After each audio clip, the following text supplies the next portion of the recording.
Video बीच में interrupt हो गई थी। तो हम कर रहे थे प्लास्टर ऑफ पेरिस का निर्माण। तो प्लास्टर ऑफ पेरिस के निर्माण के लिए जिप्सम का इस्तेमाल किया जाता है। जिप्सम CaSO4 2H2 एक हार्ड सब्सटेंस होता है, काफ़ी कठोर होता है ये।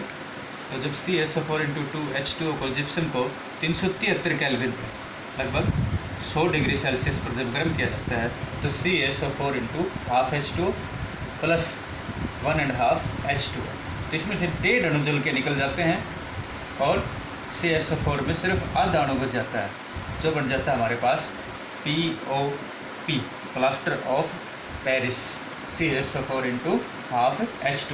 तो इस प्रकार से इसका निर्माण किया जाता है। क्योंकि देखिए इसमें तापमान जो लिया जाता है वो 373 केल्विन लिया जाता है।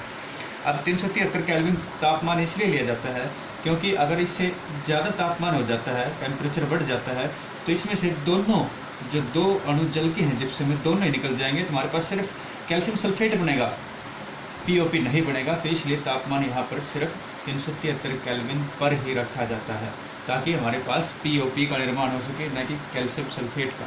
तो इसमें से सिर्फ 1.5 अणु जल का निकलेगा और कैल्शियम सल्फेट हेमीहाइड्रेट POP हमारे पास बच जाएगा। तो ये था प्लास्टर ऑफ पेरिस का निर्माण। उसके बाद आता है इसका उपयोग। क्योंकि इसका नाम POP है, प्लास्टर ऑफ पेरिस, तो यहाँ पर इसका जो मुख्य उपयोग है वो प्लास्टर करने के लिए किया जाता है। मतलब ये हुआ कि दीवारों पर या छतों पर जब नया मकान बनाते हैं तो जो लेंटर की छत होती है उसके ऊपर POP करवाते हैं, उसको POP ही बोलते हैं। तो छतों को एक लेप होता है POP का, उसको उसके ऊपर लिपाई की जाती है और जिससे उसके ऊपर डिज़ाइन वगैरह बनाए जाते हैं।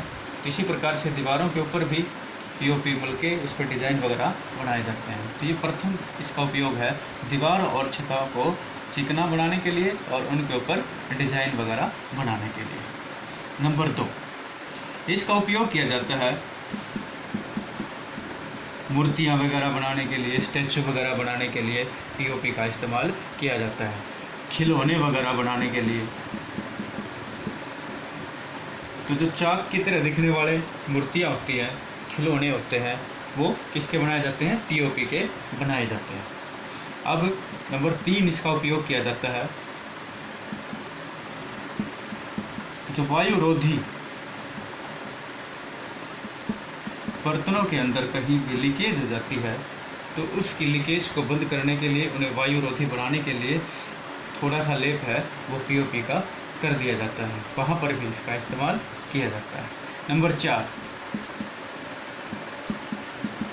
डेंटिस्ट, जो दांतों के डॉक्टर होते हैं वो POP का इस्तेमाल करते हैं दांतों का साँचा बनाने के लिए, नकली दांत बनाने के लिए, उनकी माप लेने के लिए। तो वहाँ पर जो डेंटिस्ट हैं वो POP का उपयोग करते हैं। तो ये इसके प्रमुख उपयोग हैं, दीवार व छतों को चिकना करने के लिए, उनके डिज़ाइन बनाने के लिए, मूर्तियाँ व खिलौने बनाने के लिए, वायुरोधी बर्तन उनमें लीकेज वगैरह हो जाती है तो उनको वायुरोधी करने के लिए, ताकि उनमें लीकेज वगैरह ना हो। और डेंटिस्ट इसका इस्तेमाल करता है सांचे वगैरह बनाने के लिए। तो ये इसके प्रमुख उपयोग हैं। उसके बाद हमारा एक टॉपिक बचता है बस इस चैप्टर के अंदर, वह है क्रिस्टलन का जल या क्रिस्टल्स। क्रिस्टल क्या होते हैं? कुछ रसायनों के अंदर कुछ अणु जल के होते हैं जिन्हें हम क्रिस्टल बोलते हैं। जैसे उदाहरण देता हूँ आपको, CaSO4 2H2, CuSO4 5H2, और इसी प्रकार से एक हमने जैसे किया Na2CO3 10H2, calcium sulphate, copper sulphate के क्रिस्टल और सोडियम कार्बोनेट टेट्राहाइड्रेट, धावन सोडे के क्रिस्टल्स।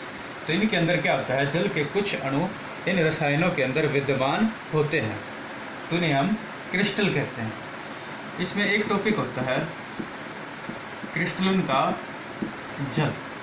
किसी भी क्रिस्टल के अंदर, रसायन के अंदर जितने अणु जल के होते हैं, उन अणुओं की संख्या को क्रिस्टलन का जल कहते हैं। जैसे CaSO4 × 2H2O है, तो यहाँ पर क्रिस्टलन के जल कितने हैं? 2। CaSO4 × 5H2 है, तो इसमें कितने हैं? 5। इसी प्रकार से सोडियम कार्बोनेट डेकाहाइड्रेट में Na2CO3 × 10H2O में इसमें क्रिस्टलन का जल कितना है? 10 है।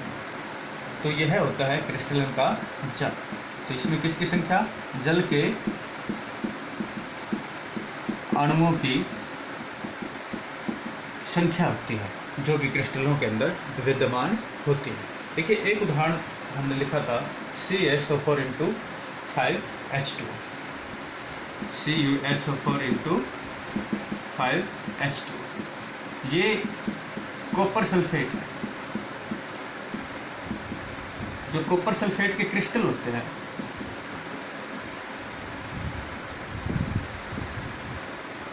कॉपर सल्फेट के क्रिस्टलों का रंग होता है नीला। नीले रंग के क्रिस्टल होते हैं। क्रिस्टल इस प्रकार से दिखते हैं जैसे मोटा नमक दिखता है। तो इसके जो क्रिस्टल होंगे कॉपर सल्फेट के, वो नीले रंग के होते हैं। तो जिनको पानी भिगोते हैं तो पानी का रंग भी कैसा हो जाएगा? नीला हो जाएगा। जब हम कॉपर सल्फेट के क्रिस्टलों को पानी के अंदर घोलते हैं तो नीले रंग का पानी हो जाता है। लेकिन जब इसको गर्म करते हैं कॉपर सल्फेट के विलयन को, तो गर्म करने के बाद उनका नीला रंग चला जाता है। तो हमारे पास एक रंगहीन द्रव, पानी की तरह दिखने वाला द्रव है, वो प्राप्त हो जाता है। तो जब इसको गर्म करते हैं तो क्या हो जाता है? ये रंगहीन हो जाता है। तो द्रव, पानी की तरह दिखने वाला रंगहीन द्रव हमारे पास प्राप्त होगा। लेकिन इसी प्रकार से जब हम सीधा क्रिस्टलों को, ठोस क्रिस्टलों को गर्म करते हैं तो वह भी सफ़ेद रंग के हो जाते हैं। लेकिन जब उन सफ़ेद रंग के ठोस क्रिस्टलों के अंदर हम पानी मिलाएंगे, जल मिलाएंगे, तो उनका रंग दोबारा से नीला हो जाता है। तो इस प्रकार से आपके सिलेबस के अंदर सिर्फ क्रिस्टल के बारे में इतना ही था। तो इसी के साथ हमारा चैप्टर कंप्लीट हो जाता है। तो इसको पूरी अच्छी तरह से याद कर लेना, लाइक कर देना, शेयर कर लेना और चैनल को सब्सक्राइब कर देना। Thank you.